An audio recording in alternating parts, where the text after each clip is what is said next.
사랑하는 가족 여러분, 오늘 화요일 아침 예배 아버지 앞에 올려드리겠습니다. 하나님 아버지 너무나도 감사를 드립니다. 하루가 시작되었습니다. 어제 있었던 일들에 대해서 회개할 거 기억하게 해주시고 또 용서하여 주시옵소서. 주님께 오늘 이 말씀을 가지고 살아갈 수 있는 지혜를 주시길 소망하며 예수님의 이름으로 기도드립니다. 아멘. 하나님 말씀입니다. 에스라 10장 5절로 17절 말씀 봉독해 드립니다. 이에 에스라가 일어나 제사장들과 레위 사람들과 온 이스라엘에게 이 말대로 행하기를 맹세하게 하매 무리가 맹세하는지라. 이에 에스라가 하나님의 성전 앞에서 일어나 엘리야십의 아들 여호하난의 방으로 들어가니라. 그가 들어가서 사로잡혔던 자들의 죄를 근심하여 음식도 먹지 아니하며 물도 마시지 아니하더니 유다와 예루살렘에 사로잡혔던 자들의 자손들에게 공포하기를 너희는 예루살렘으로 모이라.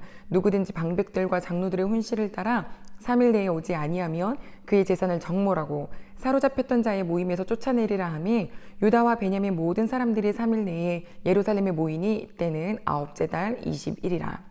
무리가 하나님의 성전 앞에 광장에 앉아서 이 일과 큰 비 때문에 떨고 있더니 제사장 에스라가 일어나 그들에게 이르되 너희가 범죄하여 이방 여자를 아내로 삼아 이스라엘의 죄를 더하게 하였으니 이제 너희 조상들이 하나님 앞에서 죄를 자복하고 그의 뜻대로 행하여 그 지방 사람들과 이방 여인을 끊어버리라 하니 모든 회중이 큰 소리로 대답하여 이르되 당신의 말씀대로 우리가 마땅히 행할 것이니이다.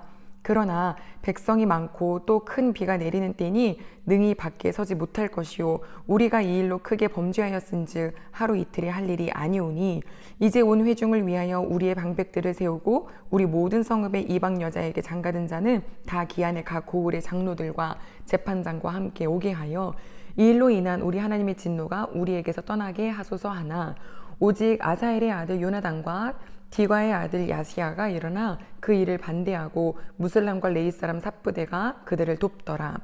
사로잡혔던 자들의 자손이 그대로 한지라. 제사장 에스라가 그 종족을 따라 각각 지명된 족장들 몇 사람을 선임하고 10째 달 초하루에 앉아 그 일을 조사하여 첫째 달 초하루에 이르러 이방 여인을 아내로 맞이한 자의 일 조사하기를 마치니라. 아멘. 외부적인 일, 내면의 일. 우리 사람의 눈에는 외부의 일이 더 많이 보입니다. 이스라엘 백성들이 포로에서 다시 유다 땅으로 돌아와 성전을 재건한 일은 눈으로 보이는 아주 큰 업적입니다. 그러나 여호와 하나님께서는 그들의 내면을 보시죠. 지금 우리의 내 마음을 보시는 것처럼요. 그들의 마음속에는 아직 하나님의 말씀이 더 깊이 새겨져 있지 않아서 자기들의 마음대로 자기들의 소견에 오른 대로 삽니다. 내 눈에 보기에 좋은 이방 여인들을 데려다가 아내로 삼고 자녀도 낳았습니다. 그런데 그 일을 했던 사람들이 누구라고 했죠? 네, 바로 제사장, 레위인, 하나님의 성전에서 하나님을 섬기는 사람들이 이 일에 아주 앞장서서 동참하고 있었습니다. 에스라는 그 소식을 듣고 통곡했고 감사하게도 여호와 하나님께서 그 통곡과 애통하는 회개의 운동을 그 마음을 이스라엘 모든 백성들에게 함께 부어주셨습니다. 그들이 나와서 이야기하지요. 우리가 이방 여인을 집으로 돌려보내겠노라고, 자식도 집으로 돌려보내겠노라고, 우리가 죄를 지었다고. 만약에 에스라가 여러분 죄 지었으니 이제 그 죄에서 떠나서 어떻게 하라고요? 아내도 돌려보내고 자식도 돌려보내십시오 라고 했다면 아마 난리 났을 겁니다. 사람이요, 아직 깨닫기 전에 누군가가 너 죄 졌어? 라고 하면 길이길이 뛸 겁니다. 그러나 하나님께서 내가 죄인임을 깨닫게 하시면 그때는 누가 뭐라 하지 않아도 내 입으로 고백하게 되죠. 저는 죄인입니다. 자, 에스라는 그들의 이야기를 듣고 금식 기도를 합니다. 그리고 선포하죠. 3일 안에 다 모여라. 이제 이 일에 대해서 함께 움직여야 하기 때문입니다. 만약 오지 않을 경우에는 그 모든 집에 재산을 다 몰수하겠다라고 했어요. 3일 동안에요. 이 소식이 전파되면서 정말 모두가 다 에스라 앞에 모였는데 사람 에스라 앞에 모였겠습니까? 여호와 하나님 앞에 선 거죠. 큰 비가 내렸다고 했습니다. 그들이 이야기해요. 우리가 이방 여인을 떠나 보내겠습니다. 그런데 지금은 너무 비가 많이 오고 또 하루 이틀 사이에 될 일이 아니니 우리에게 시간을 달라고. 에스라는 그 말을 듣고 리더자들을 세워서 각 곳곳에 그곳에 혹시 이방 여인과 결혼한 사람은 없는지를 조사하라고 해야 했는데요. 그것이 바로 10월 중순부터 12월을 꼬박 채워서 시작됐습니다. 네, 2개월 동안 된 거죠. 10월 1일부터요. 네. 2개월 동안 보니 그 이방 여인과 결혼해서 가정을 이루고 있는 사람이 누구누구더라 라고 하면서 18절부터 44절까지 이름이 쫙 기록되어 있는데요. 우리 에스라서 보면서 두 가지 그 이름 기록된 거 우리가 같이 읽었었잖아요. 하나님께서 성전을 재건하고자 할 때 지금 바벨론에서 안정된 것들 다 내려놓고 본국으로 돌아왔던 사람들의 이름이 쫙 2장에서도 기록되어 있고 2번이나 기록되어 있었는데 지금 여기에 기록된 사람들은 이방 여인과 결혼한 사람들입니다. 제사장 레위인 포함되어 있습니다. 이거 보면 생각드는데요.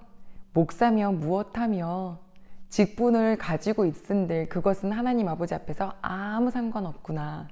우리가 교회의 질서를 따라 각 역할을 맡은 것이지 여호와 하나님께서는 정말 진실한 평신도를 찾으시고 진실한 목회자를 찾으시고 진실한 하나님의 자녀를 찾으시는구나 라는 생각을 해보게 됩니다. 아무리 성전을 재건했으면 무엇합니까? 이 제사장의 무리 중에 누가 포함되어 있냐면 그 수룹바벨과 함께 돌아왔었던 예수와 있죠. 그의 자녀들도 바로 이 이방 여인과 결혼한 것에 포함이 되어 있습니다. 가족 여러분, 외면 중요합니다. 외부적인 모습 중요합니다. 하지만 하나님께서는요, 내가 뭘 그리 잘했는지, 어떤 업적을 남겼는지 그거 별로 그렇게 중요하게 생각하지 않으세요. 하나님은 마음만 먹으시면 뭐든지 이루실 수 있는 분이시잖아요. 다만 지금 내 마음이 우리 아버지 앞에서 얼마나 정직한지, 아버지의 길을 얼마나 따라가고자 하는지 그거 보시겠죠? 우리 귀한 가족 여러분, 오늘 하루를 살아갈 때 하나님 외부적으로 날 못 알아줘도 괜찮아요.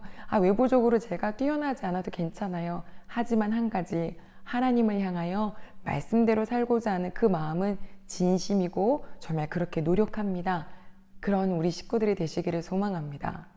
이방 여인, 아무리 이방이어도 내 와이프 떠나보내고 자녀들 떠나보내는 것은 피눈물 나는 일일 것입니다. 하지만 여호와 하나님 아버지 앞에는 피눈물 나는 인간적인 정의 문제가 아니라 영혼이 죽고 사는 문제이기 때문입니다. 우리 귀한 가족 여러분들의 오늘의 영혼이 정말 주님의 말씀 안에서 더욱더 솟게 되는 그런 시간들이 하루가 되시기를 소망합니다. 기도하겠습니다. 하나님 아버지 감사합니다. 에스라가 주님 아버지 앞에 기도하고 또 온 백성이 함께 기도하고 그들이 마음에 다짐합니다. 우리가 죄를 떠나 보내겠다고. 하나님, 우리는 떠나보내지 못하는 죄들이 있습니다. 떠나보내겠습니다라고 하지만 눈치도 보입니다. 사람 눈치도 보이고 마음도 아프다 그러고 하지만 인간적인 정의 문제가 아니라 우리 여호와 아버지 보시기에 어떠하신지가 가장 1순위 되는 저희가 될 수 있도록 도와주시옵소서. 하나님, 뭘 그리 했어도 하나님 앞에 자랑할 거 하나도 없습니다. 그저 깨끗한 마음, 깨끗한 그릇, 오늘도 그런 하루가 되기를 소망하오니 예배드리는 모든 식구들에게 그렇게 함께하여 주시옵소서. 감사드리며 예수님의 이름으로 기도드립니다. 아멘.